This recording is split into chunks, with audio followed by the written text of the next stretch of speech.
Bismillahirrahmanirrahim. Assalamualaikum warahmatullahi wabarakatuh.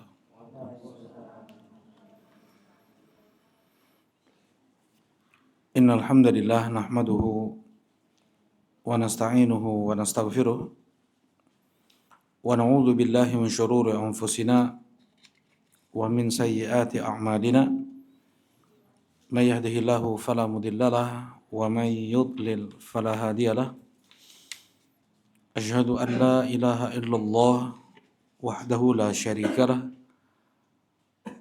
wa asyhadu anna Muhammadan abduhu wa rasuluh sallallahu alaihi wa ala alihi wa sahbihi wa sallama tasliman katsira amma ba'd. Qala Allah Ta'ala fil Qur'anil Karim, ya ayyuhalladzina amanu taqullaha wa qulu qawlan sadida yuslih lakum a'malakum wa yaghfir lakum dhunubakum wa may yuti'illaha wa rasulahu faqad faza fawzan 'azima. Alhamdulillah, kita bersyukur dengan kita memuji Allah Subhanahu wa taala yang dengan limpahan nikmat, rahmat dan ihsannya di pagi ini Allah kembali mudahkan kita untuk duduk berkumpul bermajlis di rumahnya dalam majlis ibadah, majlis thalabul ilm, yang hanya dengan kita duduk belajar ilmu agama, kita bisa membedakan mana yang halal, mana yang haram, mana tauhid, mana syirik, mana Islam, mana kufur, mana yang hak, mana yang batil. Kita bukan nabi, bukan rasul, wahyu turun kepada mereka langsung tanpa mereka harus belajar. Sedangkan selain mereka, untuk bisa mereka mengenal Allah, mengenal Islam, mengenal Rasulullah sallallahu alaihi wasallam, haruslah dengan belajar ilmu agama. Karena itu Rasulullah SAW mengatakan thalabul ilm faridatun ala kulli muslim. Belajar ilmu agama wajib bagi setiap muslim. Berapa banyak kaum muslimin mengatakan saya benci kesyirikan, saya tinggalkan kesyirikan, tetapi mereka tidak tahu tentang apa itu syirik, apa perincian syirik. Banyak masih yang bersumpah dengan demi Allah, demi Rasulullah, yang itu syirik. Banyak yang masih pakai susuk, percaya ramalan bintang, yang itu syirik. Ngomongnya nggak syirik, karena nggak belajar. Saya Islam, saya benci kufur, saya nggak kafir. Tapi ucapannya ucapan kufur. Semua agama sama. Ucapan selamat Natal. Kemudian mengatakan bahwasanya di sana juga ada surga untuk orang Yahudi, untuk orang Nasrani, kekufuran. Nah, jadi tidak mungkin seseorang untuk tahu sebenarnya apa itu kesyirikan, kekufuran, dosa-dosa besar tanpa dia pelajari. Allah berfirman, wa kadzalika nufassilul ayat wa litastabina sabilal mujrimin. Dan demikianlah kami perinci untuk kalian ayat-ayat kami agar jelas bagi kalian jalannya orang pendosa itu, agar jelas bagi kalian jalannya orang jahat, ya, orang pelaku dosa. Jadi Allah perinci betul, dan mereka para sahabat adalah orang yang paling tahu tentang detail kesyirikan, kekufuran, dan kemaksiatan, karena mereka semua pernah terjerumus dalam kubangan-kubangan kesyirikan tersebut. Sehingga ketika mereka tahu Islam, ketika mereka mengenal Islam, mereka betul-betul pegang Islam itu seutuhnya, totalitas. Ya. Nah di sini pentingnya kita untuk terus istiqomah dalam belajar ilmu agama. Mudah-mudahan Allah terima amal ibadah kita dan mudah-mudahan menjadi sebab dipermudahnya langkah kaki kita menuju surga Allah Subhanahu wa taala. Allahumma amin ya rabb. Baik. Kita akan melanjutkan kajian kitab Al-Arba'un An-Nawawiyah. Nah, kita sampai di hadis yang ke-9, at-taklif bima yustata', yaitu menjalankan syariat semaksimal kemampuan seseorang, ya, semaksimal. An Abi Hurairah radhiyallahu taala anhu, Abdurrahman ibn Sakhr radhiyallahu taala anhu qala, Abu Hurairah, ya,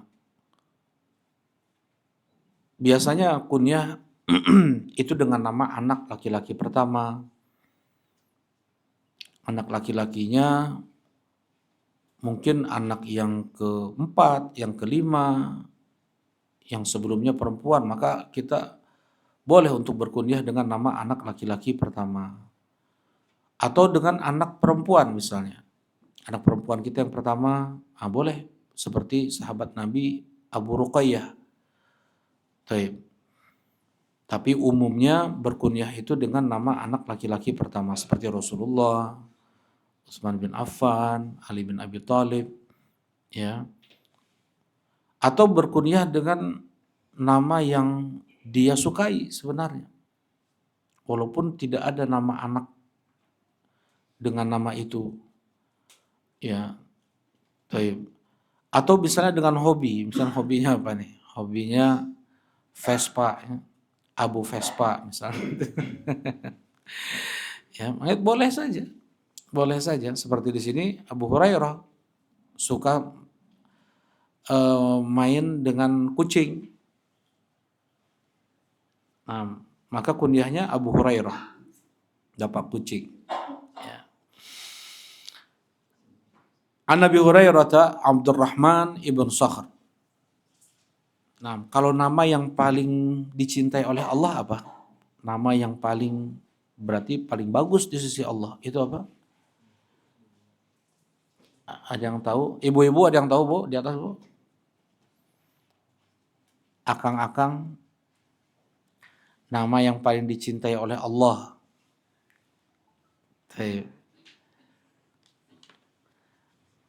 Ya, akang tahu? Muhammad, Masya Allah. Memang Rasulullah pernah mengatakan, tasamu bismi wa la takannu bi kunyati. Bernamalah kalian dengan namaku. Tetapi jangan kalian berkunyah dengan kunyahku. Kunyah Rasulullah Abul Qasim. Bukan itu. Ada Rasulullah sendiri bilang, bukan apa namanya nama yang paling dicintai oleh Allah apa? Apa baga? Jadi apa? Nama yang paling dicintai oleh Allah. Nama untuk orang. Masya Allah. Nah, nama yang paling dicintai oleh Allah. Ahabbul asma ilallah. Nama yang paling dicintai oleh Allah. Kita kasih nama ke anak misalnya. Yang paling dicintai oleh Allahnya apa? Iya, apa itu? Salman. Ini Salman sebentar lagi punya anak ini. Laki-laki perempuan nama Abdullah dan Abdurrahman. Ahabul asma ilallah Abdullah wa Abdurrahman. Nama yang paling dicintai oleh Allah adalah Abdullah dan Abdurrahman. Ini dua ini. Yang paling dicintai oleh Allah. Kemudian setelah itu barulah nama-nama para nabi. Ya, Nabi Muhammad, Ibrahim misalnya. Ya, Adam dan yang lainnya. Boleh. Abdullah dan Abdurrahman. Kenapa? Karena nama Allah dan Ar-Rahman itu dua nama yang tidak boleh dimiliki oleh makhluk. Hanya boleh untuk Allah. Ya. Jadi penghambaannya itu mutlak hanya kepada Allah tuh, Abdullah, Abdurrahman. Baik. Boleh dengan nama-nama Allah yang lain, Abdul Aziz, Abdul Halim, Abdul Qawi, Abdul Musawwir, Abdul Bari. Nah,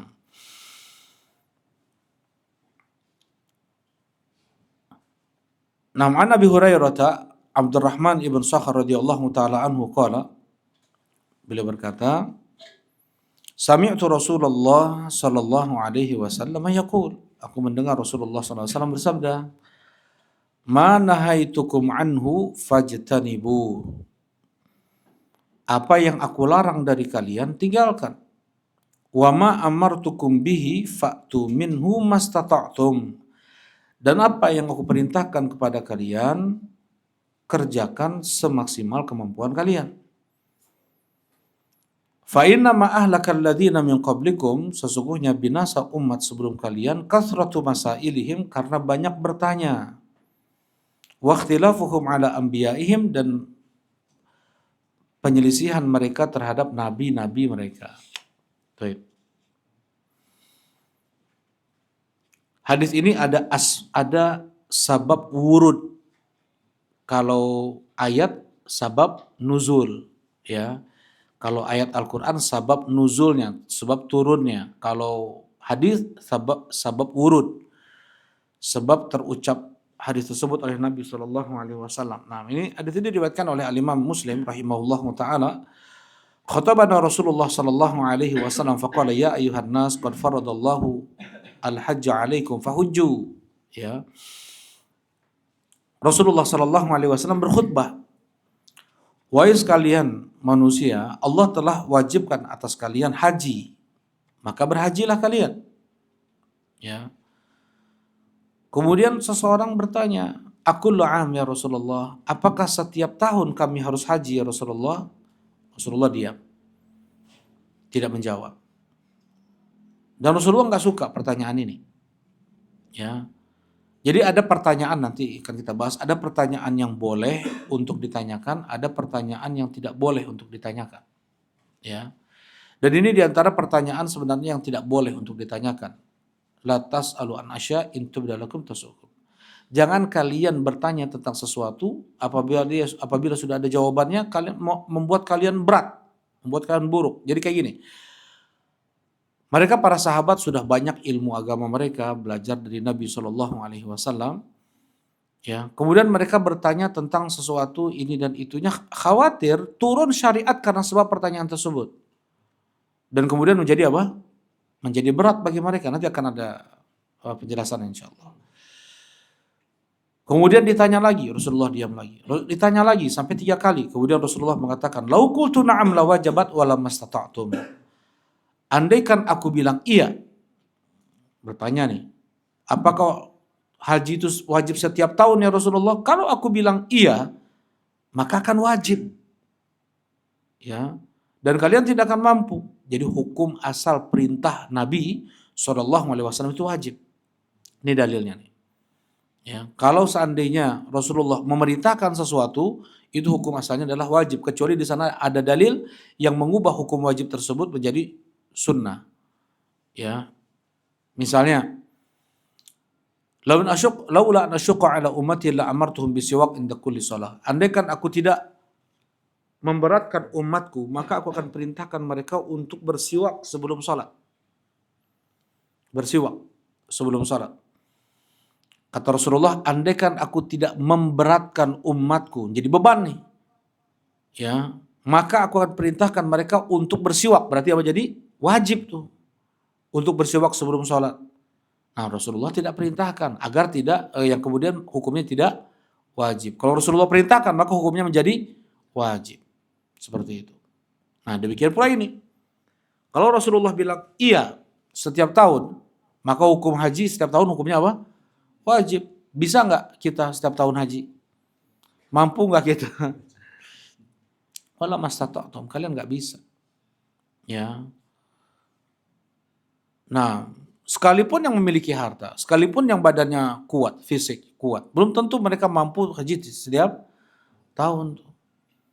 Ya, apalagi sekarang nih, berapa jumlah kaum muslimin? 1,7 miliar misalnya nih. Benar nggak? Entah tahu sensus kapan ya.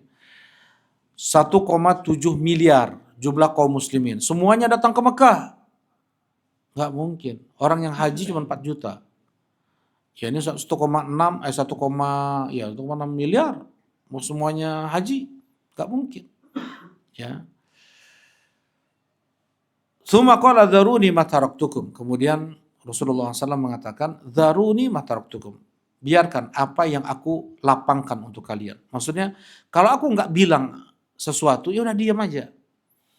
Fa inna ma ahlaka man kana qablakum kathratu su'alihim wa ikhtilafuhum ala anbiya'ihim. Karena sebab binasanya umat sebelum kalian itu karena banyak bertanya mereka kepada nabi-nabi mereka dan mereka menyelisihi nabi-nabi mereka. Fa idza amartukum bi syai'in fatu minhu mastata'tum. Apa yang aku perintahkan kepada kalian, kerjakan. Wa idza nahaitukum an syai', dan apabila aku larang kalian dari sesuatu, fada'u, tinggalkan. Fajtanibu. Baik. Sekarang kita masuk pembahasan hadis.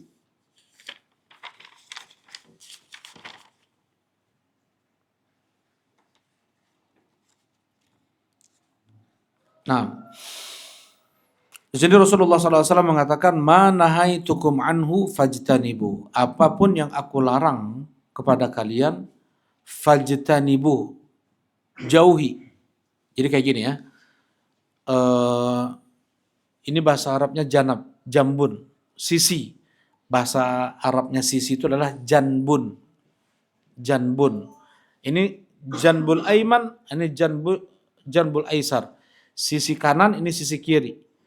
Nah, kalau misalnya Allah Subhanahu wa taala melarang kita untuk melakukan sesuatu di sini, kita harus jalan di sisi yang lain. Jangan kita mepet-mepet ke sisi yang dilarang ini. Itu namanya fajtanibu. Itu makna fajtanibu. Ambil oleh kalian sisi lain. Ya. Kalian enggak boleh melakukan ini misalnya. Jangan kalian berzina, wala taqrabu zina. Bukan zinanya, malah zinanya apalagi yang dilarang. Cuman jangan kalian dekati apa? Zina itu. Jadi untuk yang dilarang jangan didekati. Ambil oleh kalian sisi lain. Seperti itu untuk yang dilarang. Ya. Wa ma'am afan.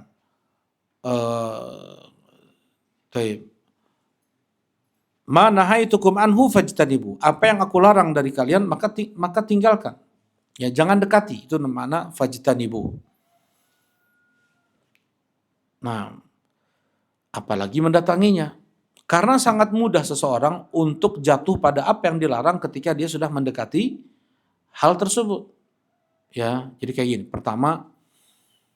Pertama adalah bisikan syaitania. Kita baca surat An-Nas. Qul a'udzu birabbin nas, malikin nas, ilahin nas, min syarril waswasil khannas. Dari kejahatan bisikan khannas, syaitan. Syaitan itu sifatnya khannas. Kalau kita sedang lemah iman kita, ini gerakannya cepat sekujur tubuh. Setan itu mengalir di tubuh kita di mana ada pembuluh darah. Dan ketika iman kita sedang surut nih, setan langsung menjalar di sekujur tubuh kita, mempengaruhi, yang membisikkan waswasil khannas. Kalau iman kita sedang kuat, dia nyumput nih, dia sembunyi, itu namanya khannas. Ya. Alladzi yuwaswisu fi sudurin nas, yang ketika dia sedang bisa merajalela, ya dia sedang menguasai tubuh kita nih, dia membisikkan kepada kita banyak sekali maksiat, ya, baik itu kesyirikan, baik itu kekufuran, baik itu kemunafikan, atau maksiat apapun. Ingat ya, Muslim, jangankan kita, mereka para sahabat radhiyallahu taala anhum dibisikkan oleh setan perkara-perkara yang itu syirik, yang itu kufur, yang itu nifak, kemaksiatan semua, ya. Kalau orang-orang musyrik, mereka tidak mendapatkan bisikan setan yang dahsyat seperti ini, nggak dapat mereka. Ya, untuk apa mereka dihasut lagi oleh setan? Mereka udah musyrik, udah pasti nerakanya tuh kalau mati. Ya, tetapi kalau seseorang dia Muslim, dia punya iman, nah setan gimana? Dia udah bersumpah di hadapan Allah untuk menghasut anak Adam ini masuk neraka bersama dia. Ya.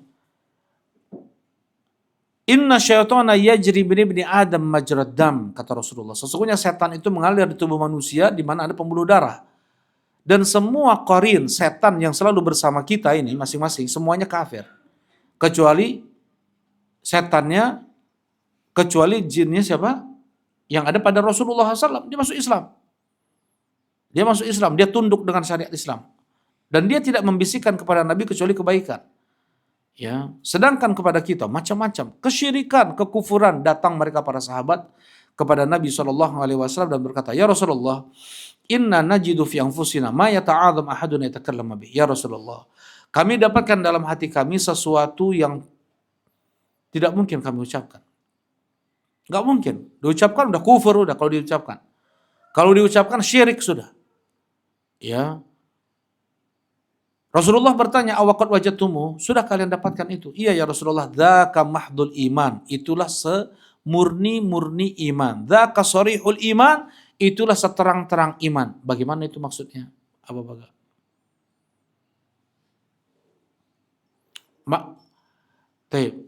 Seseorang dia merasakan bisikan-bisikan ya, bisikan-bisikan kufur lah, syirik kah, kemunafikan, maksiat kah. Kok Rasulullah bilang itu semurni-murni iman, seterang-terang iman?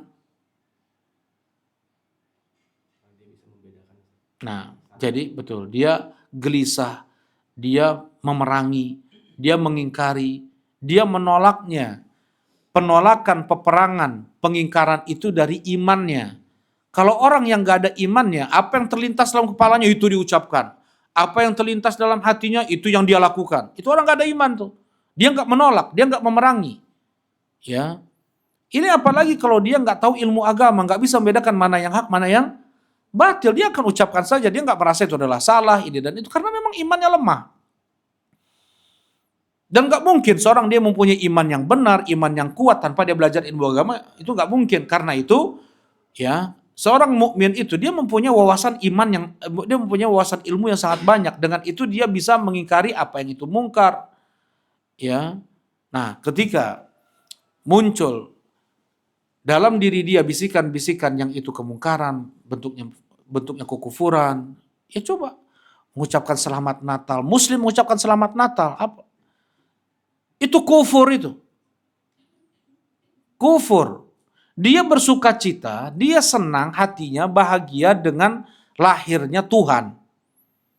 Padahal dia mengatakan lam yalid walam yulad. Bohong berarti dia ngomong lam yalid walam yulad. Bohong nggak kayak gitu?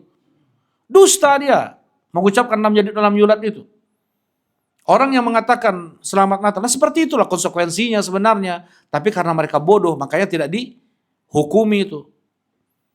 Ya, kalau mereka tahu konsekuensi dari ucapan tersebut, mereka bisa jatuh pada kekufuran itu. Tapi mereka bodoh kebanyakan. Nggak mengerti tentang agama, tentang Islam. Coba sekarang banyak mana yang mengucapkan atau yang tidak mengucapkan? Yang mengucapkan jauh lebih banyak. Ya, karena tidak belajar ilmu agama. Ya, baik. Nah, ini mereka para sahabat, mereka mengingkari. Ya, mereka mengingkari apa yang dibisikkan oleh syaitan dalam hati mereka, dan Rasulullah mengatakan itulah semurni-murni iman. Maksudnya iman mereka yang memerangi bisikan tersebut. Ya. Kemudian juga ketika Rasulullah SAW turun kepada beliau ayat ketiga sebelum terakhir di surat Al-Baqarah. Apa itu? Lillahi ma fis samawati wa ma fil ardh. Wa in tubdu ma fi anfusikum aw tukhfuhu yuhasibkum bihillah. Kata Allah, milik Allah apa yang ada di langit dan apa yang ada di bumi. Apabila kalian tubdu apabila kalian nampakkan apa yang nampak dari kalian, au tukhfu atau yang kalian sembunyikan dalam hati, yuhasibkum bihillah, Allah akan hisab. Kaget para sahabat mendengar ayat ini. Yang kita tampakkan maksudnya perbuatan atau ucapan itu nampak kan ya, zahir. Au tukhfu, atau apa yang kalian sembunyikan dalam hati kalian. Dalam hati, nggak kelihatan. Yuhasibkum bihillah, maka Allah akan hisab, Allah akan perhitungkan. Kalau maksiat, tulis maksiat. Kalau seandainya baik, akan ditulis baik. Semua datang para sahabat kepada Nabi SAW, dan kemudian sampai mereka berlutut lemas mendengar ayat ini.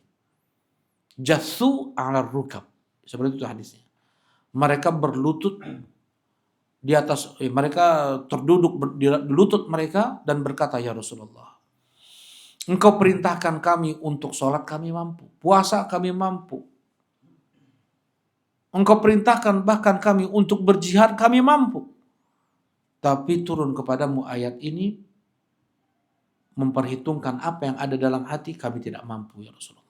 Liar, hati kita ini liar. Ya, hati kita ini liar. Ya, iman itulah yang betul-betul mengendalikan hati tersebut. Rasulullah kemudian berkata, apakah kalian mengatakan seperti yang dikatakan oleh Bani Israel kepada Musa? Sami'na wa asaina, kami dengar dan kami maksiat. Qulu, ucapkanlah oleh kalian, sami'na wa ata'na ghufranaka rabbana wa ilaikal masir. Turun ayat yang setelahnya. Jelas? Kemudian turun ayat yang ketiga.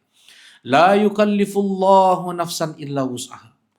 Allah tidak membebankan kepada satu jiwa kecuali yang dia mampu. Allah tidak membebankan kepada satu jiwa kecuali yang dia mampu. Syariat. Ya.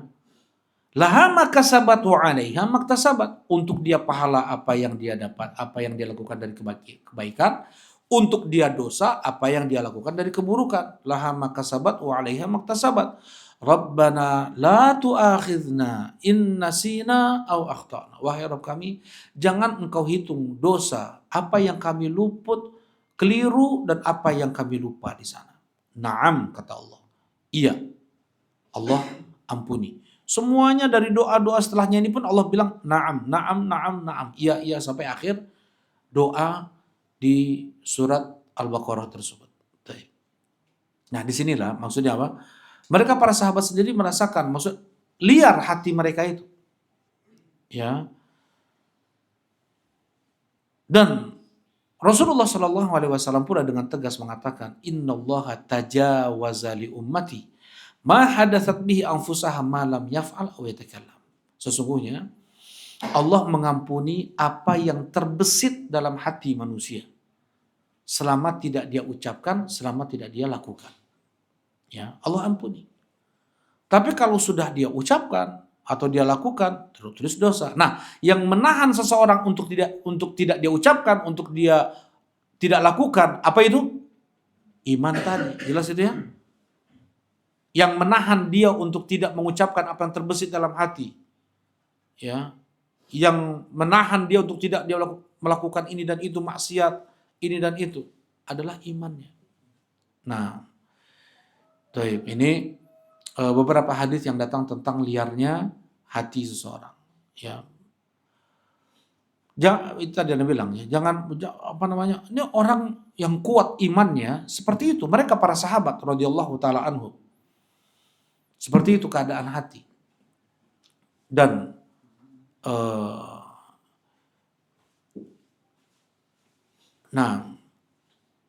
apa tadi? Nah, mana haitukum anhu fajtanibu. Ya. Ya dengan itu, maka banyak hal-hal sebenarnya yang bisa kita tempuh untuk bisa mengokohkan hati kita, untuk bisa terhindar kita dari bisikan syaitania, ya. Di antaranya adalah dengan kita berdoa. Doa agar Allah berikan kita kekokohan. Hati kita bisa melawan bisikan setan tersebut. Ini yang pertama, doa. Yang kedua, kita harus belajar ilmu agama. Wajib hukumnya. Kalau enggak kita belajar ilmu agama, mana bisa kita membedakan yang baik dan yang buruk, ya enggak? Sekarang orang sebagian pakai pakaian telanjang seperti itu. Mereka enggak merasa dosa, enggak merasa salah, enggak merasa maksiat. Banyak yang melakukan riba, pinjol, nggak malu kan? Nggak malu. Padahal mereka ngajak perang sama Allah tuh. Ya, pinjol, gadai, apalagi tuh yang tulisan besar-besar, gadai yang oh, sekolahkan, asramakan, sertifikat, BPKB. Nggak malu itu. Ya iklan di mana-mana. Dia ngajak perang sama Allah. Hampir ya berapa orang yang selamat dari riba zaman sekarang ini? Beli motor, beli mobil. Tuh. Kebanyakan mereka karena tidak tahu. Karena nggak belajar. Bukan artinya karena tidak tahu, kemudian dia melakukannya, kemudian nggak dosa begitu. Nggak bisa. Dosa itu, udah jelas tulis dosa. Sekalipun dia nggak tahu hukumnya. Ya, berdosa. Nah, orang Yahudi dan Nasrani saja cukup dengan dia mendengar sekali nama Nabi Muhammad dan tidak dia pelajari, cukup itu hujah Allah kalau dia mati dalam keadaan keyahudian atau Nasraniannya, dia penghuni neraka kekal abadi di dalamnya. Cukup dengan itu. Nah, jadi belajar ilmu agama menjadi sebab untuk kita bisa membedakan mana yang halal, mana yang haram, mana yang hak, mana yang batil. Ya. Kemudian di antara yang bisa kita tempuh adalah dengan kita melakukan banyak ibadah. Rasulullah mengatakan badiru bil a'mali fitanan. Kaqita'il lailil mudlim yusbihu ar-rajulu mu'minan wa yumsi kafira. Bersegeralah kalian untuk banyak beramal. Sebelum nanti datangnya fitnah, bagaikan gelap gulita. Jadi saking gelapnya orang Islam nggak bisa membedakan mana yang baik, mana yang buruk lagi. Kebanyakan orang kayak gitu, orang Islam kebanyakan mereka tidak bisa membedakan mana yang baik, mana yang buruk. Sehingga di pagi hari seorang masih mukmin, sorenya murtad, kafir. Di sore hari seorang masih muslim, paginya udah murtad, udah kafir. Ya, nah, di antara sebab untuk bisa selamat dari itu, perbanyak oleh kalian beramal. Nanti penjagaan Allah ada. Ya, baik. Nah, kita kembali. Mana haitukum anhu fajtanibu. Apapun yang aku larang dari kalian. Oh ya, tadi Afanan belum selesai ya. Yaitu apa yang dilarang oleh Rasulullah Shallallahu Alaihi Wasallam, maksiat semua itu awalnya adalah lintasan pikiran, bisikan hati, itu awalnya. Kemudian ketika sudah menjadi pikiran, asalnya cuma lintasan, hanya lintasan aja gitu. Ya, bukan pikiran, lintasan aja. Kemudian menjadi pikiran. Ini prosesnya nih, bagaimana terjadi maksiat. Kemudian dia pikirkan. Kemudian dari pikiran masuk menjadi keinginan. Dari keinginan kemudian berubah menjadi tekad.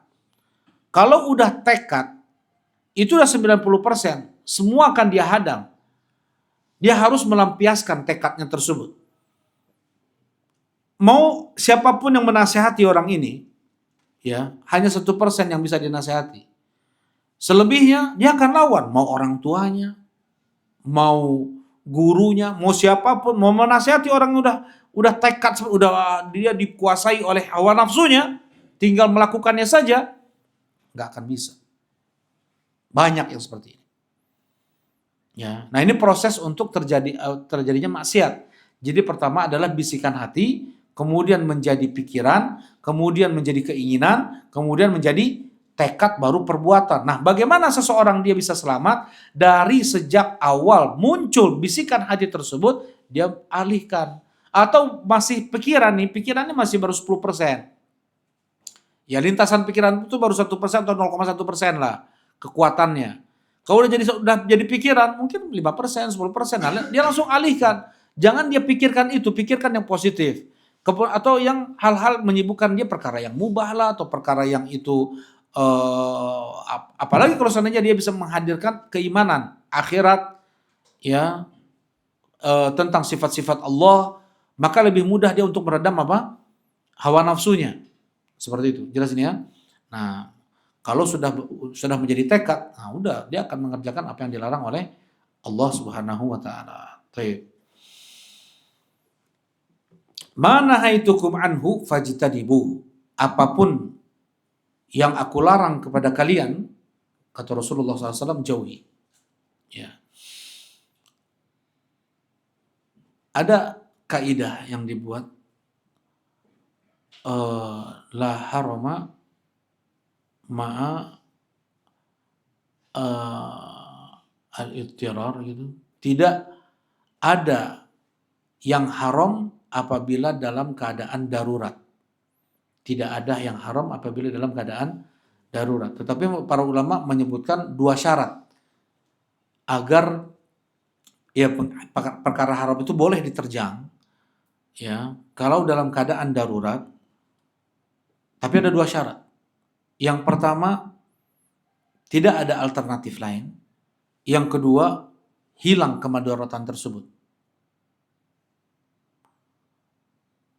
Nah, diulangi lagi ya. Kan di sini Rasulullah perintahkan, ma nahaitukum anhu fajtanibu. Apapun yang aku larang dari kalian maka apa? Tinggalkanlah, ya. Ada kaidah dibuat oleh para ulama, tidak ada yang haram di kala darurat.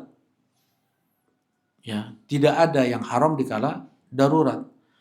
Dan para ulama membuat syarat untuk kaidah tersebut, yaitu dua.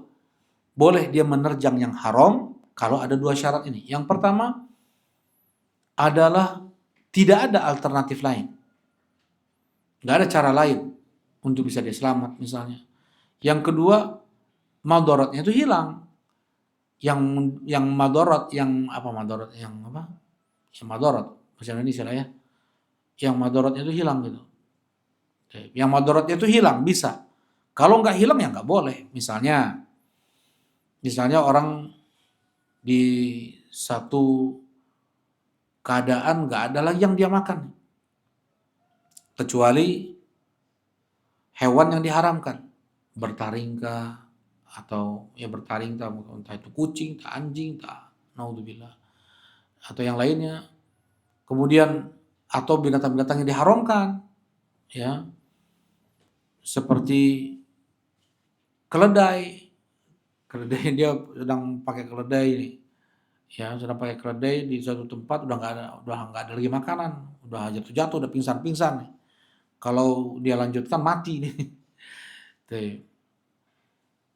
Nah, boleh nggak dia melakukan yang haram, makan daging keledainya? Ya, harus ada dua syarat. Tadi yang pertama apa? Nggak ada alternatif lain. Oh iya, bakso aya keneh, tukang bakso aya keneh, manya atau muncita. Nggak boleh dia makan yang haram kalau seandainya masih di sana ada yang halal. Jelas ya? Kita sih tinggalnya di kota, jadi sulit untuk kita terbayang hal-hal seperti ini ya. Di banyak warung soalnya di sini. Nah, kalau seandainya tidak ada alternatif lain kecuali harus dia makan, ya, yang haram tersebut, itu dia tempuh. Dan hilang madorotnya, gitu Bang Felix bahasanya. Dan hilang madorotnya, maksudnya kekhawatiran dia akan mati itu hilang gitu. Karena ada yang dimakan, kan begitu? Jadi hukumnya boleh kalau ada dua syarat ini. Jelas ya?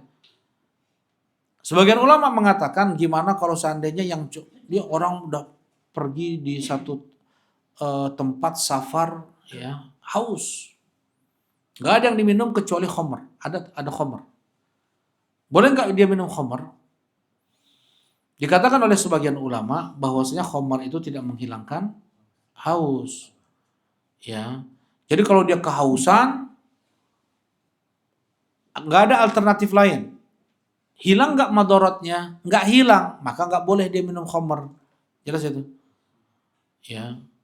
Dengan minum khamr nggak hilang hausnya, nggak boleh dia minum khamr. Ini dua ini.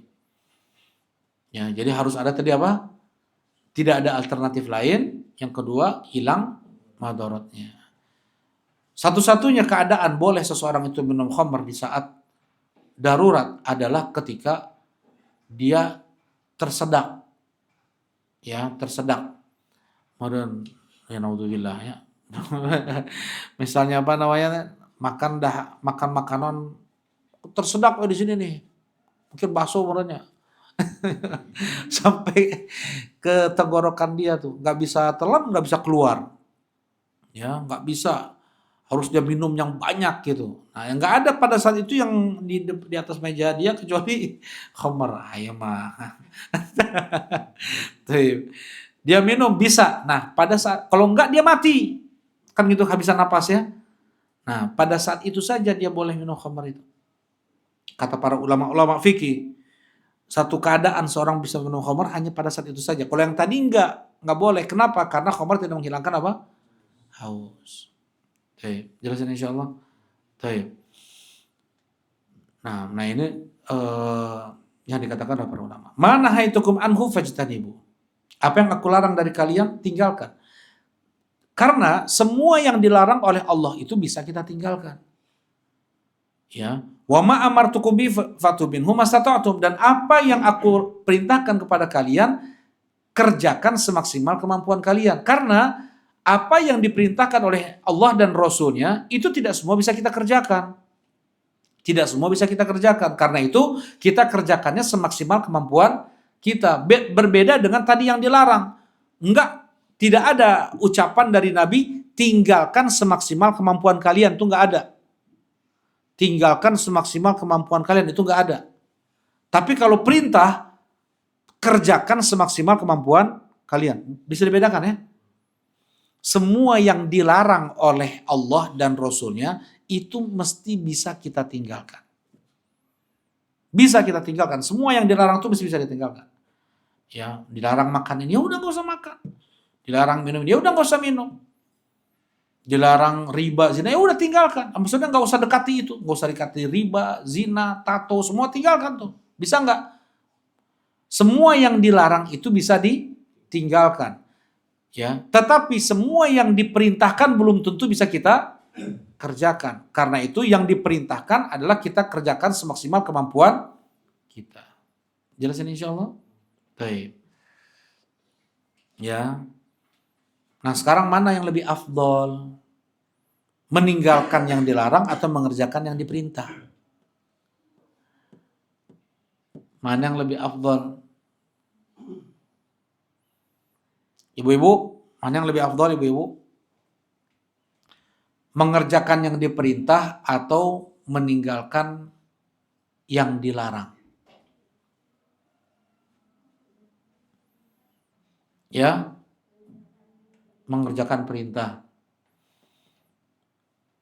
Akang-akang sepakat meninggalkan yang dilarang ya, meninggalkan yang dilarang itu lebih afdol. Jadi kayak gini. Para ulama mereka melihat dari beberapa sisi. Kalau mereka melihat yang diperintah itu lebih afdol karena memang yang dimaksudkan oleh Allah adalah zat perbuatan ibadah itu. Misalnya sholat, haji, berbakti kepada kedua orang tua, itu semua diperintah kan? Sodakoh, semua itu diperintah. Zakat, semua itu diperintah. Dan Allah menginginkan zat dari perbuatan amal soleh tersebut. Ya.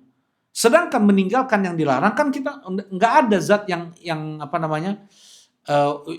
Allah tuntut untuk dia tinggalkan, itu nggak ada gitu maksudnya. Ya. Berbeda dengan sesuatu yang itu dilakukan, ada gerakan yang itu Allah inginkan dari dia. Gitu. Kalau meninggalkan yang nggak ada, dia diam aja nggak ada kan, diam tidur kan nggak ada itu. Nah, sebagian ulama mengatakan mengerjakan yang diperintah itu lebih tinggi, lebih afdol daripada meninggalkan apa yang dilarang. Nih, mereka bilang seperti itu.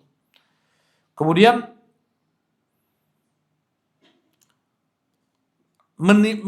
mengerjakan yang diperintah itu ada wusuk, ada usaha. Mengerjakan yang diperintah itu ada usaha nggak? Dia harus melawan ngantuk, dia harus melawan malas, dia harus bergerak untuk sholat, untuk sujud, walaupun di dalam keadaan sakit, ya kan? Sedangkan meninggalkan apa yang dilarang, ada wusuk nggak? Ada usahanya nggak? Nggak ada usahanya. Dia cuma duduk doang, ya tidur aja udah. Sebagian ulama mengatakan apa? Mengerjakan yang diperintah lebih afdol daripada meninggalkan yang dilarang karena dua sebab ini. Baik. Barakallahu fikum. Sebagian ulama berbeda lagi pendapatnya. Enggak, meninggalkan yang dilarang itu lebih afdol daripada mengerjakan yang diperintah. Kenapa? Kalau mengerjakan yang diperintah itu yang birrul walidain, orang baik, orang jahat pun bisa tuh berbakti pada orang tua. Baik, orang jahat pun bisa. Ya, yang sholat gitu juga, yang haji gitu juga tuh.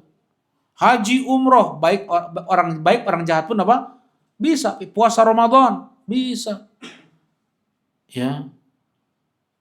Dan tidak bisa yang meninggalkan maksiat kecuali hanya yang jujur dalam agamanya.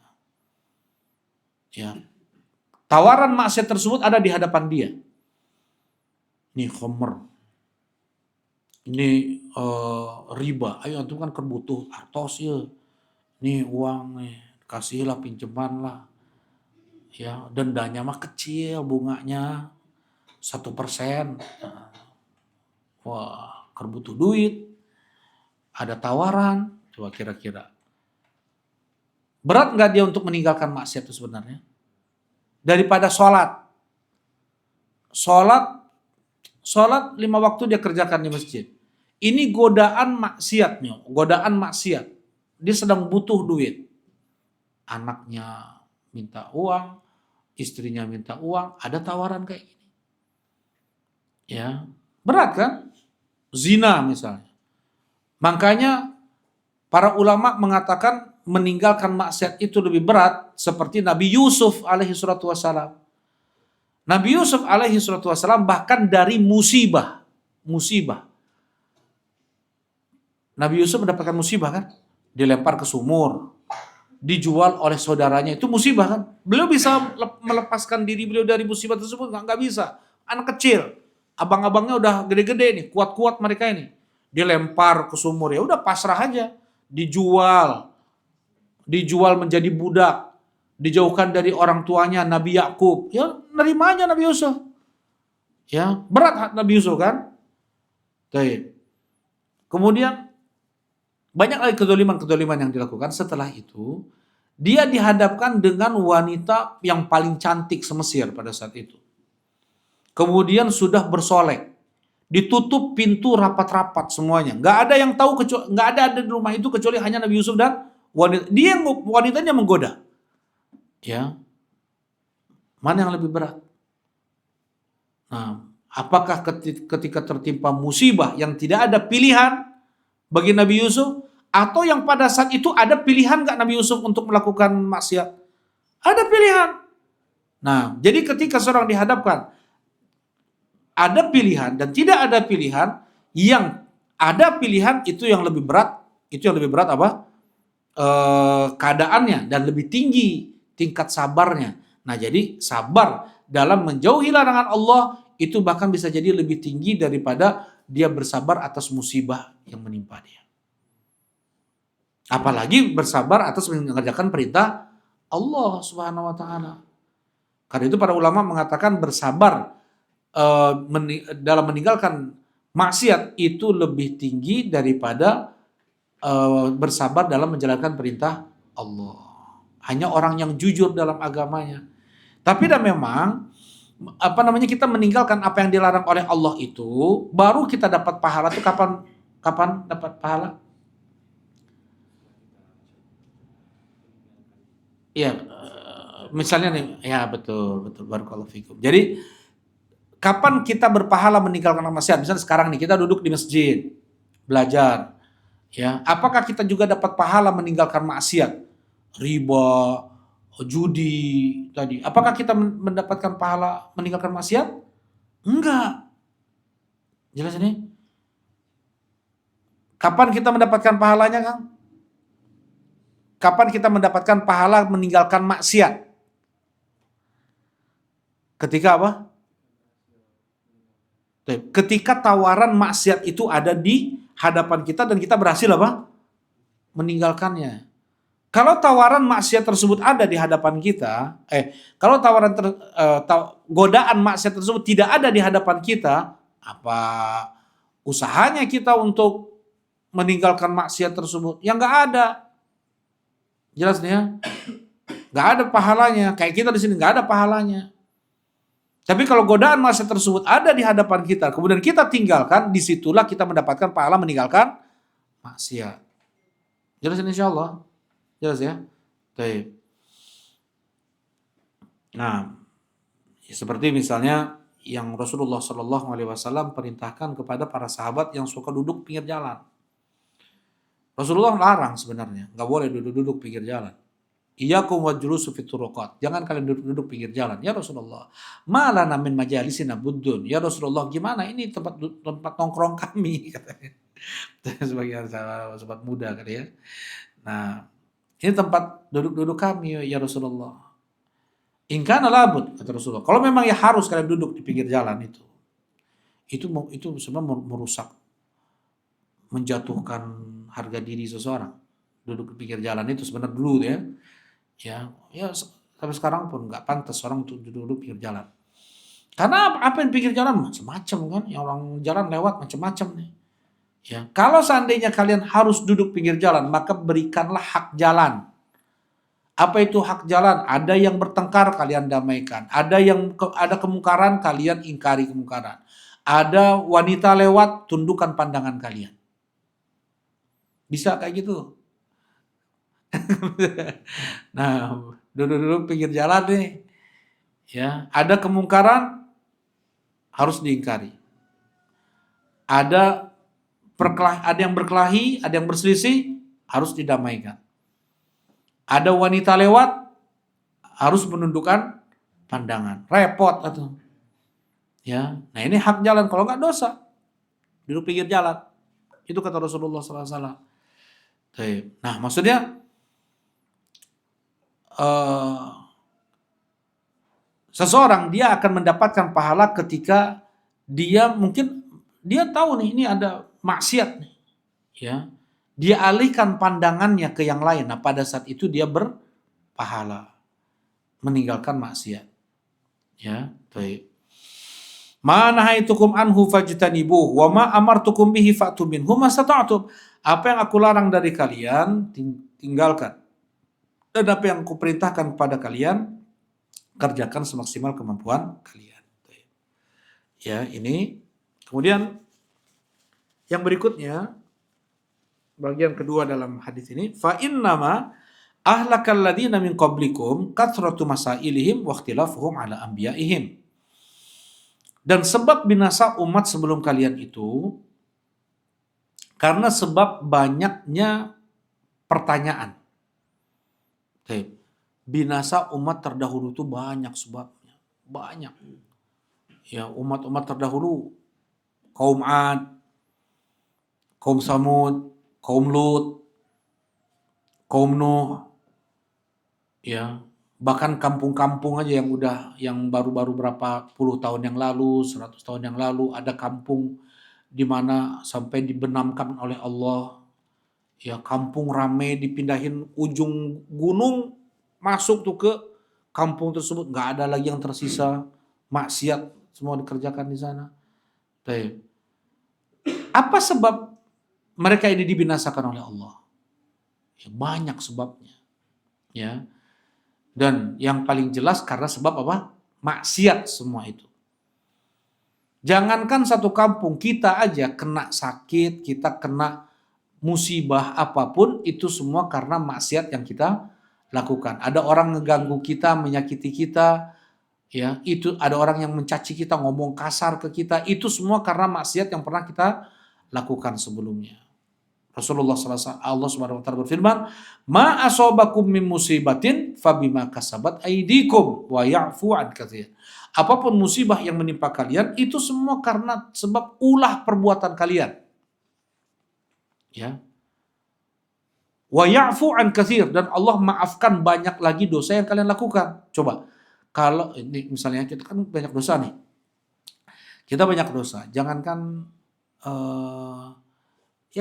kita gitu, manusia biasa, ya, para sahabat dan yang terbaik dari mereka adalah Abu Bakar As-Siddiq radhiyallahu taala anhu. Abu Bakar As-Siddiq, beliau bilang ke Nabi SAW, ya Rasulullah, alimni du'aan ad'u bihi fi sholati. Ya Rasulullah, ajarkan kepadaku doa yang aku baca ketika sholat. Jadi doa, memang Abu Bakar radhiyallahu taala anhu minta kepada Nabi diajarkan doa yang dibaca ketika sholat, karena doa ketika sholat itu lebih dikabulkan oleh Allah daripada doa setelah sholat. Kapan aja Kang kita doa ketika sholat? Ya, pas sujud, kemudian sebelum salam, ya, ketika sujud dan sebelum salam. Pas ketika sujud apa kata Rasulullah? Aqrabu ma yakunul 'abdi li rabbih wa huwa sajid faksiru fiha du'a. Sedekat-dekat seorang hamba dengan Rabbnya ketika dia tuh sujud, maka perbanyaklah berdoa. Sedekat-dekat seorang hamba dengan Rabbnya ketika dia sujud. Ya, baik. Rasulullah kemudian mengajarkan, ucapan olehmu wahai Abu Bakar, Allahumma inni dzalamtu nafsi dzulman katsira. Ya Allah, aku telah menzalimi diriku dengan kezaliman yang sangat banyak. Wa la yaghfiru dzunuba illa anta, dan tidak ada yang mengampuni dosa kecuali hanya Engkau ya Allah. Faghfir li maghfiratan min indika warhamni innaka antal ghafurur rahim. Karena itu ampunilah dosa-dosaku ya Allah, dengan ampunan yang itu datang darimu, sesungguhnya Engkau Maha Pengampun lagi Maha Penyayang. Itu kata Rasulullah kepada Abu Bakar. Padahal Abu Bakar, berapa kali Abu Bakar membaca doa ini? Berapa kali Abu Bakar membaca doa ini, Abu Emir? Allahumma inni dzalamtu nafsi dzulman katsira. Satu hari berapa kali? Satu hari. Kan tadi Abu Bakar nanyanya, ya Rasulullah, ajarkan aku doa yang aku baca ketika sholat. Ketika sholat. Berarti berapa kali itu? Itu minimal kan? Itu belum lagi dengan sholat sunnah. Sekarang kalau sholat 5 waktu, dari subuh ke zuhur, baca lagi doa ini. Berarti udah banyak kedzaliman dilakukan dari subuh ke zuhur. Asar baca lagi kan? Dari zuhur ke asar, paling cuman makan siang, tidur, bobo, bangun pas asar. Udah banyak dosa itu juga. Kemudian dari asar ke maghrib, baca lagi itu, ya Allah aku telah menzalimi diriku dengan kezaliman yang sangat banyak. Dari maghrib ke isya, biasanya maghrib ke isya udah gak usah pulang. Dari masjid, udah nyampe masjid, ya maghrib, sholat maghrib, ya udah tunggu aja di masjid sampai adzan isya. Paling berapa menit? Paling lama 40 menit, ya adzan isya, sholat baru pulang. Apa yang kita lakukan 40 menit? Nggak terasa baca Quran, ya nggak terasa zikir, istighfar kita baca, ya kita kalau nggak merenung besarnya nikmat Allah berikan kepada kita, kemudian kita mengingat neraka, kita mengingat bagaimana ancaman-ancaman Allah, 45 menit, 44 menit paling lama itu ya. Kemudian apa? Baca lagi ketika isya, baca lagi, ya Allah aku telah menzalimi diriku dengan kezaliman yang sangat banyak. Ini Abu Bakar. Beliau zikir terus, ibadah terus, tapi aku telah menzalimi diriku dengan kezaliman yang sangat banyak. Rasulullah SAW setiap selesai sholat, apa yang beliau baca? Baru selesai salam. Apa benar? Istighfar. Emang maksiat sholat? Enggak kan? Ya. Sholat kan enggak maksiat, malah itu ibadah, amalan paling dicintai oleh Allah Subhanahu wa taala. Tapi setelah selesai sholat malah baca apa? Astagfirullah. Kita kan baca astagfirullah kalau maksiat, ya enggak? Astagfirullah, maksiat. Ya jelas itu mah. Ayo mah habis sholat, astagfirullah. Coba, gimana?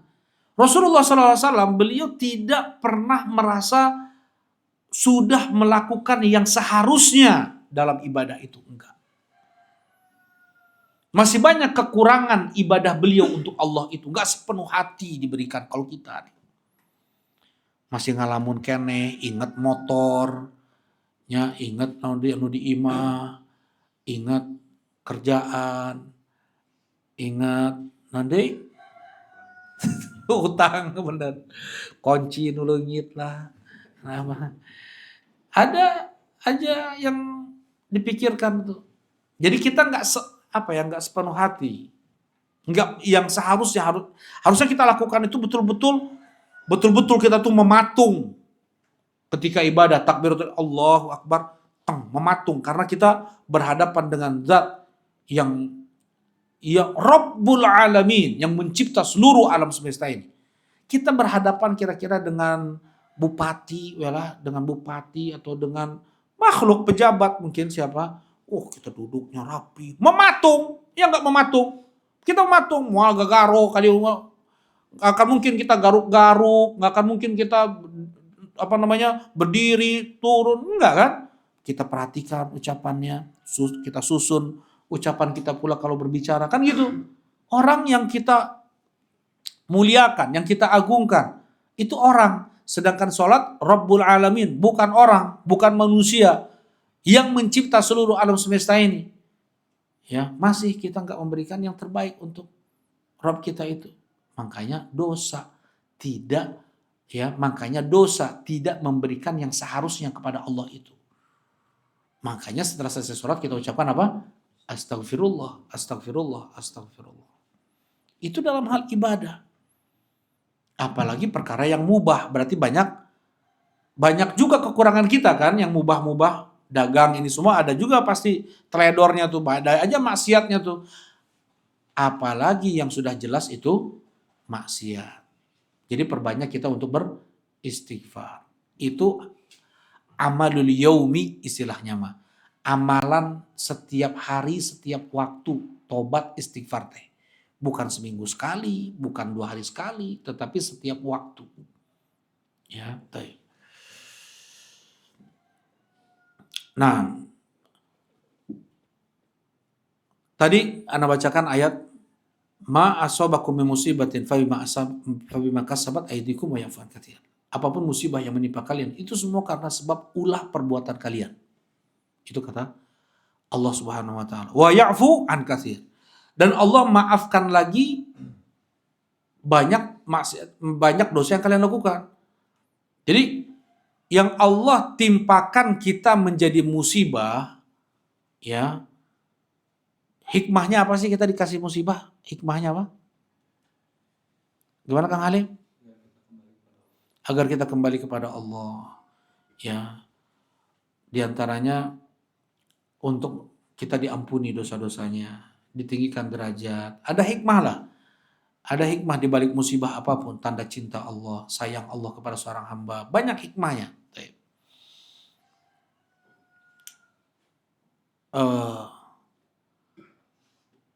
Itu hanya sedikit dari maksiat yang kita lakukan. Allah balas dengan musibah, itu dosa yang sedikit. Kalau yang banyaknya nih, perkiraan 80-90%-nya, itu mah diampuni oleh Allah. Dosa kita ini, dosa nih 100%, dosa nih. 90%-nya, itu Allah ampuni. Allah maafkan. Yang 10%-nya, itu yang dijadikan apa? Musibah. Kalau 100%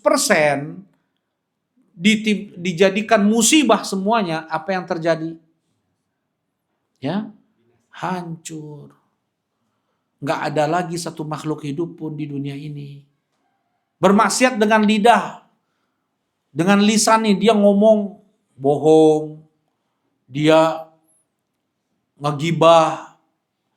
Dia ngomong kasar, ngomong kotor. Dia apalagi maksiat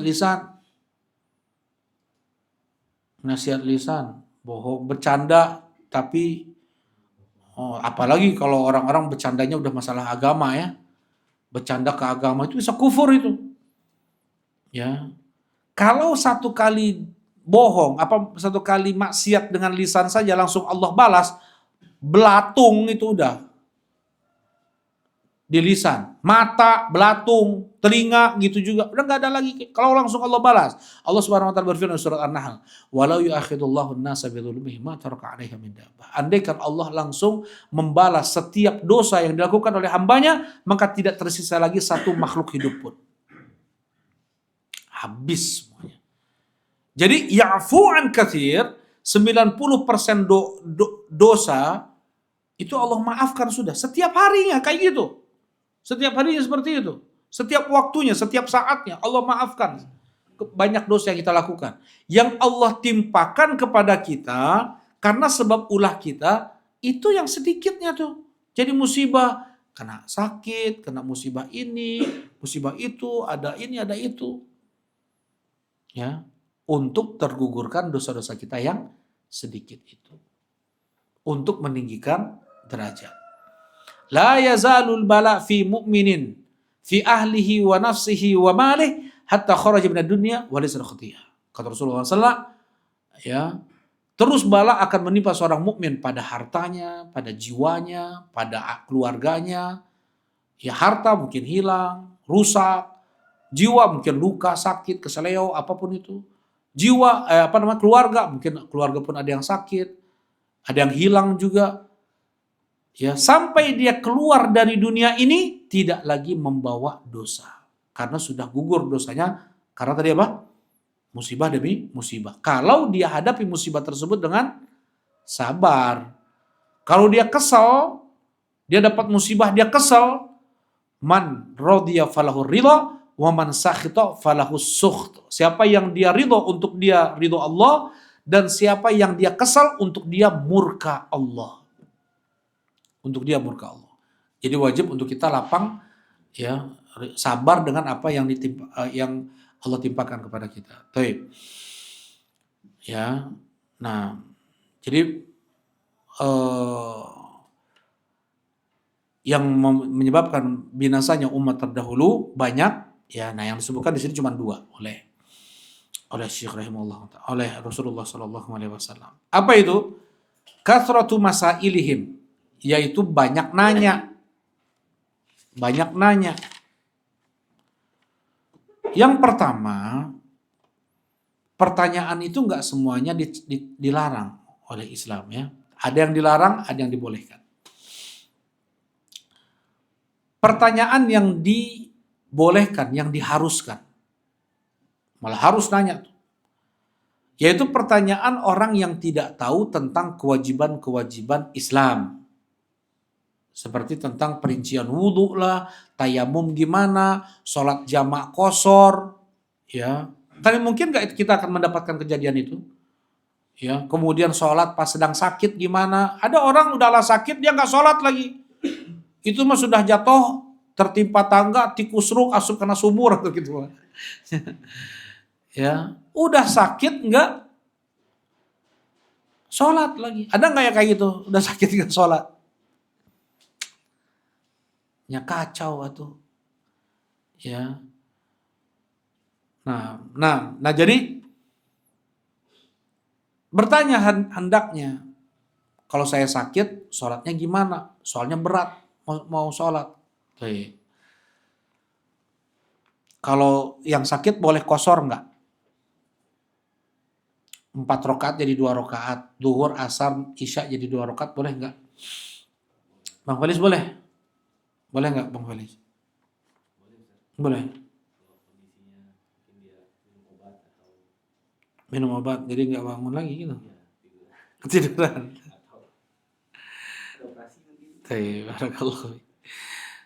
Kalau qashar itu hanya untuk musafir.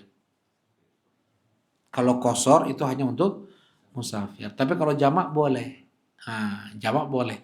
Kan orang sakit kan terkadang dia dapat ringan, enteng, ya. Ada ringan. Nah, pas sedang ringan itu dia jamak sholatnya. Duhur, asar, maghrib, isya. Boleh jamak sholat, boleh. Orang sakit, ibu hamil, wanita menyusui, yang sedang repot-repot lah. Kan ada yang ibu hamil sampai bed rest, nggak bisa bangun dari tempat tidur. Nah, boleh dia terus jamak sholat, boleh itu. Ya, orang yang sakit, susah ke kamar mandi terus, boleh dia menjamak sholat duhur, asar, maghrib, isya, itu boleh. Tapi nggak boleh mengqashar, kecuali dia musafir. Ya, dia sakit di tempat orang, di negeri orang misalnya, boleh. Taib. Kalau dia di rumah nggak boleh, dia cuma hanya menjamak saja. Taib. Kemudian kapan lagi boleh menjamak? Pas hujan deras. Yang masuk masjid, maghrib, hujan deras. Biasa kan kalau hujan kan, apalagi maghrib, lewat isya, ya. Nah, boleh kita untuk menjamak tuh. bukan di rumah, di masjid. Ya, bukan di rumah, di masjid. Kemudian ketika safar, ya kapan boleh mengkosor, kapan boleh menjama. Baik. Untuk yang seperti ini harus ditanyakan tentang iman, akidah, ya itu ngasih sesajen ke parapatan jalan teh kengeng tuh harus ditanyakan seperti itu. Ya nggak tahu ya kalau di Bandung ya, tapi kalau di sebagian daerah di Jawa Tengah itu setiap parapatan gang itu mah harus dikasih sesajen tuh.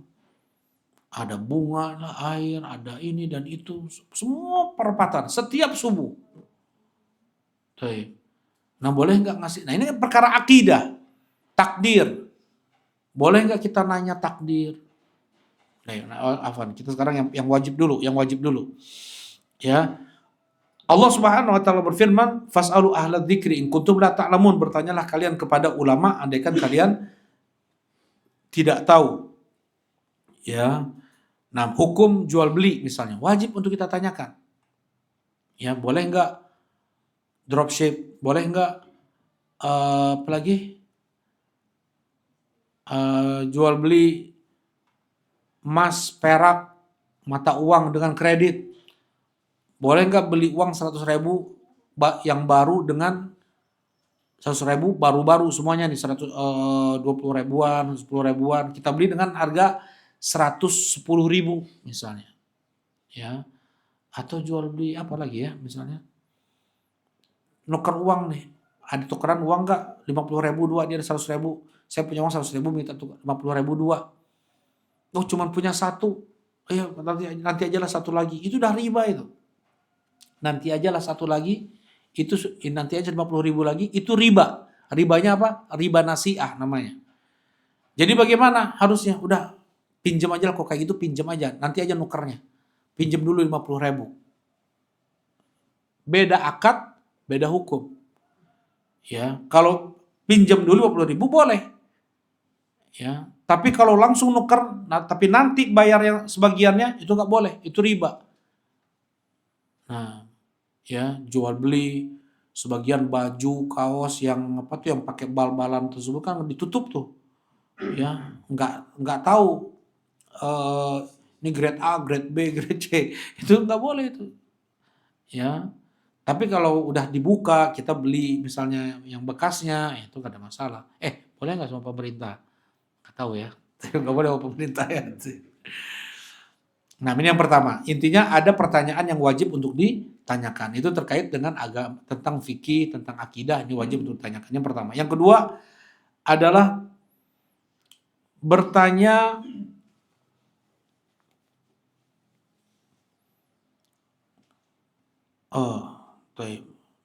pertanyaan yang itu terlarang. Pertanyaan yang dilarang. Apa misalnya? Bertanya tentang takdir. Ya, apa hikmah takdir? Kenapa si fulan seperti ini? Kenapa enggak saya? Kenapa kok saya? Kenapa enggak dia? Ya, yang seperti ini enggak boleh bertanya tentang hikmah takdir. Kata mereka para ulama dulu, al-qadar sirrullah fala takshifuha. Takdir itu adalah rahasia Allah, jangan coba kalian untuk menyingkapnya karena akal kita enggak bisa menjangkau rahasia-rahasia Allah Subhanahu wa taala. Yang ada bakal gila. Ya. Ya, kalau anak betul-betul melihat sendiri orang ya yang dia berusaha untuk menyingkap takdir. Kenapa kok saya? Dia bilang. Kenapa kok dia yang dikasih musibah itu? Akhirnya terganggu akalnya. Ya gila jadinya. Kemudian bertanya tentang kapan hari kiamat. Nggak boleh ditanya kapan hari kiamat, nggak boleh. Kecuali memang dia orang Baduy ya. Orang Baduy, dia orang bodoh, orang nggak tahu. Dia mau bertanya apapun diladeni oleh Nabi SAW. Ya Rasulullah, kapan hari kiamat? Kata Rasulullah, apa yang sudah kau pertanya?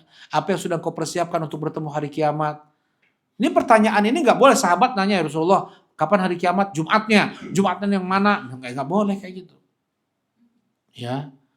Kapan waktunya pas Jumatnya itu kapan waktunya? Sekitar matahari terbit atau matahari terbenam atau pas perkiraan sholat nggak boleh hanya seperti itu. Nggak ada yang tahu kecuali hanya Allah. La ya'lamuha illahu. Katakanlah tidak ada yang tahu hari kiamat kecuali hanya Allah Subhanahu wa taala. Nggak boleh ditanya. Kemudian nggak boleh ditanya, yang nggak boleh ditanya adalah tentang sifat-sifat Allah. Ya. Allah Subhanahu wa taala melihat kan? Allah mendengar. Nggak boleh kita tanya bagaimana penglihatan Allah, bagaimana pendengaran Allah, bagaimana Allah berbicara. Ya. Allah di atas arsy. Bagaimana Allah di atas arsy? Ada berapa dalil lebih Allah di atas, Kang? Ada berapa dalil lebih Allah itu di atas? Ibu-ibu masih ada catatannya nggak? Udah nggak ada kali ya. Yang nyatat pun sekarang udah jarang kali. Ada berapa dalil yang menyebutkan Allah itu berada di atas? Ya, hening. Ya, Kak. Nah, 2000 dalil lebih. 2000 dalil lebih. Dalil tentang Allah itu berada di atas. Kita baca subhana rabbiyal a'la. Pas sujud, maha suci Allah Rabb yang paling tinggi. Sabbihisma rabbikal a'la. Itu ayat sudah kita hafal semua tuh. Kemudian wahuwal aliyul azim. Ayat apa itu? Ayat apa wahuwal aliyul azim? Ayat kursi. Ya. Kemudian kita baca inna anzalnahu fi lailatul qadar. Ya, udah hafal kita semua. Itu semua dalil-dalil tentang Allah Subhanahu wa taala berada di atas. Belum lagi dalil yang jelas amintum man fis sama amintum man fis sama. Ya. Dalil yang paling kuat Allah berada di atas. Apa itu, Pak? Kisah apa? Isra Mi'rajnya Rasulullah Shallallahu alaihi wasallam. Ibu-ibu, hari Mi'raj teh ke mana? Rasulullah Mi'raj kemana? Ke Sidratil Muntaha. Sidratil Muntaha teh di mana? Di atas langit yang ketujuh. Udah langit yang ketujuh, ke atasnya lagi. Itu namanya Sidratul Muntaha itu. Ya. Tempat yang paling dekat bisa ditempuh ya dari yang paling dari bawah ke atas, yang paling dekatnya adalah Sidratul Muntaha untuk tempat yang paling dekat dengan Allah, berbicara langsung Allah dengan Nabi Muhammad SAW kan gitu ya. Ya kalau Allah di mana-mana mah tuh nya kacimenyan dia. Rasulullah Mi'rajnya kacimenyan. Ya. Rasulullah ke atas kenapa? Karena Allah berada di atas. Ya, itu nggak bisa dibantah lagi. Ngapain ada yang menolak juga Allah berada di atas? Kenapa Rasulullah SAW ke Sidratul Muntaha, ke langit atau itu pas kebenaran. Wah, cenah Allah ada di sana. Ayah wahnya. Subhanallah. Itu menolak dengan asal asbun. Kemudian kalau kita berdoa, kita mengangkat tangan kita ke atas karena Allah ada di atas. Jangankan kita, orang-orang awam banget yang nggak belajar ilmu agama, nenek-nenek bilang mau gimana lagi le, wong udah ditulis oleh yang di atas. Tuh nenek-neneknya tahu. Tong nenek-nenek muslimnya itu orang-orang kafir tuh, yang orang-orang kafir pemain-pemain bola tuh. Ketika mereka ngegolin mana langsung nunjuk-nunjuk ke atas, kepala mereka pun ke atas. Nuhun cenah. Kafir itu. Ya. Orang kafir main bola. Tinju kayak gitunya sebagian orangnya ditunjuk-tunjuk ke atasnya, orang kafir ini, orang kafir. Ya, saya beli sesuatu dengan orang kafirnya. Dia bilang ini ciptaan oleh yang di atas, Pak, katanya. Ini ciptaan oleh yang di atas, Pak, nih. Ya, orang Kristen bilang kayak gitu coba. Dia aja yakin Tuhannya di atas tuh. Namanya tuh orang Islam yang bilang Allah di mana-mana tuh. Allah tidak di mana-mana, ada yang bilang di mana-mana, ada yang tidak di mana-mana. Kalau Allah di mana-mana, betul itu ilmunya, penglihatannya, pendengarannya, pengawasannya, kudrohnya, rohmahnya. Kalau Allahnya ada di mana? Ada di atas. Kayak kita malam-malam mau ke Solo, maghrib udah jalan, bulan udah muncul, bulan ada di atas. Kemudian kita jalan terus tuh, nyampe Jogja, nyampe Solo. Bulan masih di atas. Bulan bersama anak kita bilang, ayah tuh kok bulan sama kita terus ya? Kan gitu.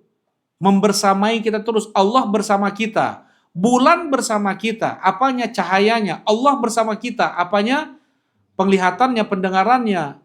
Ya, Allah ada di mana? Ada di atas. Bulan ada di mana? Bulan ada di atas. Makhluk kecil saja bagi Allah bisa untuk memahamkan kita sesuatu yang di atas pun bisa juga membersamai yang di bawah. Ya. Bukan Allah bersama kita. Zatnya ini Allah nih, anak SD diajarin kayak gini sama guru agama anak. Ini Allah nih. Ya. Gak boleh bilang kayak gitu. Jadi boleh mau menyembah kuburan boleh, batu pohon keramat boleh. Kenapa? Karena Allah itu ada pada semua benda itu. Sampai pencetus pemikiran ini namanya Ibnu Arabi. Mal kalbu wal khinziru illa rabbi. Tidaklah anjing dan babi kecuali semua itu adalah Rabbku. Karena Allah bersatu dengan itu semua. Ada di mana-mana Allah itu. Ngeri gak tuh? Keji gak perbuatannya? Mencela Allah gak tuh? Ya. Nah jadi ya bahaya. Ya. Harus kalau nggak tahu tentang harus bertanya tentang akidah ya, tentang permasalahan agama. Ya, kalau enggak nanti ada penyimpangan seperti ini bahaya dia ketemu Allah gimana ngomong kayak gini. Meyakini keyakinan-keyakinan menyimpang seperti ini. Atau Allah enggak ada di mana-mana cenah. Allah enggak ada di atas, enggak ada di bawah, enggak ada di dalam, enggak ada di luar. Berarti naon atuh? Oh, itu gitu. Enggak ada atuh dia menyembah apa? Enggak ada yang disembah kalau Allah enggak ada di mana-mana. Allah ada di atas zatnya. Berapa dalil tadi? 2000 dalil lebih. 2000 dalil lebih coba. Baik itu ayat Al-Quran atau hadis Nabi. Nah, untuk kita meyakini bagaimana Allah berada seperti apa Allah di atas arsy itu, nggak boleh kita tanya, gitu ya. Tentang sifat Allah nggak boleh kita tanya. Nah, jadi ada pertanyaan yang nggak boleh itu tentang takdir, tentang hari kiamat, tentang sifat Allah. Itu nggak boleh ditanya, ya. Nah, atau nanya tentang yang nggak bermanfaat, nanya-nanya yang nggak bermanfaat. Itu tongkatnya Nabi Musa, jenis kayunya apa ya? Ya, terus anjing yang bersama Ashabul Kahfi itu jenisnya apa, warnanya apa, cenah. Kan untuk apa nanya seperti itu? Nggak ada manfaatnya untuk nggak nambah dia jadi semangat sholat tahajud kan? Ya kalaupun tahu nih jenisnya jenis poodle misalnya, warnanya bodas, oh jadi semangat tahajud gitu? Kan enggak. Ya, jadi pertanyaan-pertanyaan yang konyol nggak boleh untuk ditanyakan. Ya, kemudian yang tidak bermanfaat ya, seperti apa hukum berkurban dengan dinosaurus? Ya, apa hukum makan daging dinosaurus? Aduh, kayak gini. Mana yang lebih dulu, telur atau ayam? Nah, kayak gitulah. Itu nggak perlu ditanyakan. Kathratu masailihim. Ya, banyak bertanya yang seperti ini yang membuat umat terdahulu binasa. Ya. Pertama, Nabi Musa nyuruh Bani Israel untuk menyembelih sapi. Ada yang terbunuh, orang kaya raya terbunuh. Ya, siapa yang membunuhnya nggak tahu. Kemudian Allah perintahkan mereka untuk menyembelih seekor sapi. Tinggal sembelih aja kan, cari sapi mana, sembelih aja. Nanti sebagian dari anggota tubuh sapi tersebut dipukulkan ke orang yang sudah meninggal, nanti hidup lagi itu. Allah janjikan seperti itu, nanti hidup lagi, dia ngasih tahu siapa yang membunuh dia. Kan nggak tahu siapa yang membunuhnya nih. Ya, ternyata, nah kemudian Bani Israel ini orang yang ngeyel, keras kepala. Nah, orang-orang Israel sekarang itu kebanyakan kayak gitu. Mereka kan coba lihat, nggak malu, dunia menghujat mereka nggak malu tuh, nggak malu. Ya, nah mereka tuh orang keras kepala. ketika Allah suruh mereka untuk menyembelih seekor sapi, ini surat Al-Baqarah. Al-Baqarah ini kisah ini nih. Ya. Mereka bilang, warnanya kayak apa? Warnanya gimana? Akhirnya turun lagi dari Allah warna yang sulit itu. Warnanya kekuning-kuningan yang enak dipandang. Ya. Seperti apa lagi? Nanya lagi, tambah mempersulit dia kan? Misalnya, Ustadz mau minum apa? Mau minum air mineral. Air mineralnya mereknya apa? Tuh, tinggal beli air mineral cukup apa aja kan bisa kan? Coba Pak dibilang air mineral mereknya ini. Belinya di mana? Tanya lagi belinya di mana? Tuh di Tanjung Priok tuh. Misalnya. Tambah sulit kan? Coba kalau dari awal udah beli air mineral aja, cukup selesai kan? Nah, ini Bani Israel kayak gitu tuh. Terus dia nggak tua, kata Allah, nggak tua umurnya, nggak juga kecil, jadi muda. Ya, kayak gimana lagi kami mau tahu seperti apa lagi sapi itu? Yang nggak pernah dipakai baja, nggak pernah untuk ngangkat barang, ya tambah sulit nggak? Tambah sulit. Ya mereka tuh ingin ini bercanda kamu Musa, nih mana mungkin orang mati hidup lagi, cuma pukulin. Tapi karena ini perintah Allah, mana mungkin kan? Akhirnya mereka ada yang mencari, dapat, disembelih, dipukulkan kepada orang yang mati tadi, hidup lagi yang membunuhku keponakanku katanya. Ya, nah jadi nggak boleh seseorang itu dia bertanya, ya yang itu akan mempersulit dia. Kemudian berikutnya, waqatrutu masailihim waqtilafuhum ala anbiya'ihim waqtilafuhum ala anbiya'ihim. Yang berikutnya binasa umat terdahulu karena mereka menyelisihi nabi-nabi mereka. Menyelisih dalam hal apa? Menyelisih dalam hal akidah tadi. Aneh-aneh agamanya. Yang diyakininya itu aneh-aneh. Kayak tadi, manunggaling kauloning Gusti. Kemudian enggak pernah Rasulullah bilang manunggaling kauloning Gusti. Kalau sekarang bisa ada orang ngaku Allah bersatu dengan diriku, Allah bertempat dengan diriku, para nabi aja nggak pernah tuh. Ya. Kemudian kejadian aneh keyakinan aneh-aneh dalam Islam. Jibril salah ngasih wahyu, seharusnya ngasih ke Ali bin Abi Thalib, malah ngasih ke Muhammad. Tuh mah CNEY mata salahnya. Ya, ini Jibril salah ngasih wahyu. Kemudian ini masalah ibadah. Ada orang Jumatan. Jumatan atos abimah tadi. Di mana? Di Mekah. Di Mekah jam 8 kene, beda 4 jam. Kita mau Jumatan jam 12 mungkin ya. Di sana jam 8. Jumatan atos. Tuh.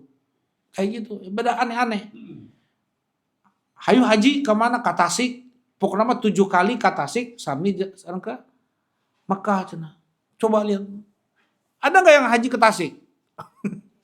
Ana di Sayati ngasih kajian ya. Kata bapak-bapak sana. Kemarin ada ustadz di sini ngajak ke Tasik 7 kali. Sama dengan haji ke Mekah. Subhanallah. Ya. Ini masalah ibadah. Masalah akidah, masalah muamalah, masalah akhlak dan yang lainnya, adab dan yang lainnya. Mungkin ini yang dapat disampaikan, kurang lebihnya mohon maaf. Subhanakallahumma rabbana wa bihamdika asyhadu an la ilaha illa anta astaghfiruka wa atubu ilaik. Assalamualaikum warahmatullahi wabarakatuh.